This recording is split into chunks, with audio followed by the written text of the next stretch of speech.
Assalamualaikum warahmatullahi wabarakatuh. Perkenalkan, nama saya Ahmad Alfaranzalis dengan nomor NIM H71219017 dari Biologi 2019 kelas A Biologi UINSA Surabaya. Oke, di sini saya akan menjelaskan tentang resume jurnal yang sudah saya kerjakan, yakni tugas dari fisiologi hewan yang berjudul Perbedaan Jumlah Konsumsi Oksigen O2 pada Respirasi Berbagai Hewan Invertebrata Kelas Insekta, yang tulis oleh Suharsono, Limpatria, dan Dani. Oke, tujuan dari jurnal ini, yakni untuk mengetahui jumlah konsumsi rata-rata oksigen yang diperlukan untuk bermetabolisme pada hewan kelas invertebrata, kelas insekta. Maaf, invertebrata kelas insekta. Lalu untuk latar belakangnya, yakni oksigen merupakan senyawa yang sangat dibutuhkan oleh hampir semua makhluk hidup di bumi. Oksigen digunakan dalam proses metabolisme tubuh atau bahan bakar untuk mengoksidasi zat makanan. Dan hanya sedikit hewan yang tidak melakukan metabolisme dengan menggunakan oksigen, tetapi menggunakan energi kimia atau senyawa organik secara anaerob, tetapi hanya menghasilkan energi dalam jumlah yang sangat kecil.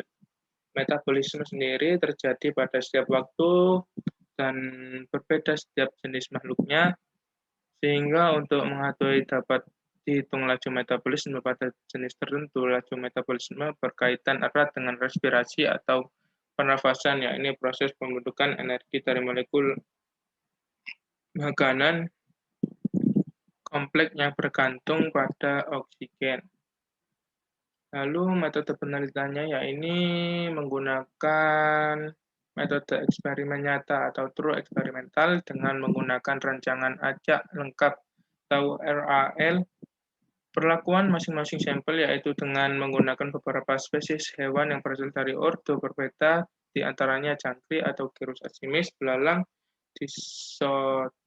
Disostera carolina atau kecoa, Bladella asahinai, kepik, Leptocoryza acuta, dan capung Pantala fluorescens.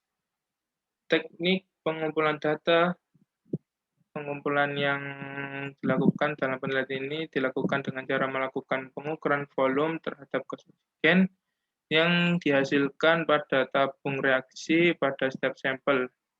Data yang didapat dari hasil penelitian akan dianalisis menggunakan analisis kuantitatif menggunakan rancangan acak lengkap atau RAL dengan 6 kali perlakuan penggunaan panjang intensitas cahaya matahari yang berbeda dengan menggunakan mega berwarna yang diulang sebanyak 4 kali. Lalu hasil dan pembahasan dari jurnal ini, yakni berdasarkan hasil dari penelitian dapat terlihat bahwa massa berbanding lurus dengan konsumsi oksigen.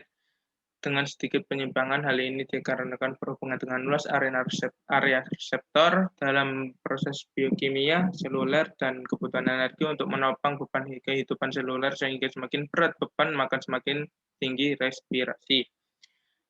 Ditunjukkan pada tabel yang ada di jurnal, pada jangkrik dengan massa 1,29 gram, laju konsumsi oksigen sebesar 24,25 mili per menit, belalang dengan massa 0,79 gram, laju konsumsi oksigen sebesar 4,5 mili per menit, capung dengan massa 0,49 gram, laju konsumsi oksigen sebesar 4,0 mili per menit, kepik dengan massa 0,12 gram, laju konsumsi oksigen sebesar 0,65 mili per menit, sedangkan pada kecoa dengan massa yang lebih besar dari jangkrik yaitu 1,5 gram, laju konsumsi oksigen lebih sedikit sebesar 20,25 mili per menit.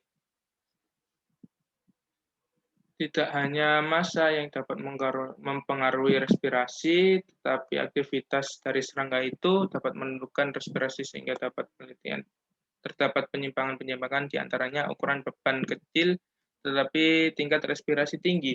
Hal ini disebabkan serangga banyak beraktivitas, di antaranya terlihat pada perbedaan aktivitas serangga antar spesies jangkrik 4 dan kecoa 4 memiliki lebih berat kecoa daripada jangkriknya, tetapi konsumsi oksigen jangkrik lebih tinggi.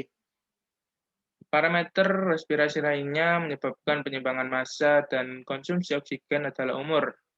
Waktu paruh umur sel dapat mempengaruhi tingkat respirasi karena semakin bertambah umur, semakin berkurang kemampuan sel untuk mengalami degeneratif sel atau regeneratif sel, di mana sel itu akan hidup dan mati lagi. Dengan demikian, agar dapat menghasilkan energi membutuhkan oksigen yang tinggi. Hal ini dapat terlihat pada data konsumsi oksigen, yaitu terlihat pada penyimpangan konsumsi oksigen jangkrik, kecoa, belalang kebik, dan japung. Kesimpulan dari jurnal ini, yang pertama terdapat perbedaan jumlah konsumsi oksigen atau O2 pada respirasi berbagai hewan invertebrata kelas insekta karena nilai HYMP atau ASHM sebesar 0,00, artinya ASHM dari alfa. Yang kedua, ini rata-rata massa yang lebih besar berbanding lurus dengan laju penggunaan oksigen pada respirasi hewan invertebrata yang ditunjukkan oleh jangkrik dengan massa 1,29 gram dengan konsumsi oksigen sebesar 24,25 ml per menit, dengan kepik dengan massa paling kecil yakni sebesar 0,12 gram dengan konsumsi oksigen yang terendah sebesar 0,65 ml per menit. Oke, sekian dari presentasi saya. Apabila ada salah kata atau penyampaian, mohon dimaafkan. Sekian dari saya. Wassalamualaikum warahmatullahi wabarakatuh.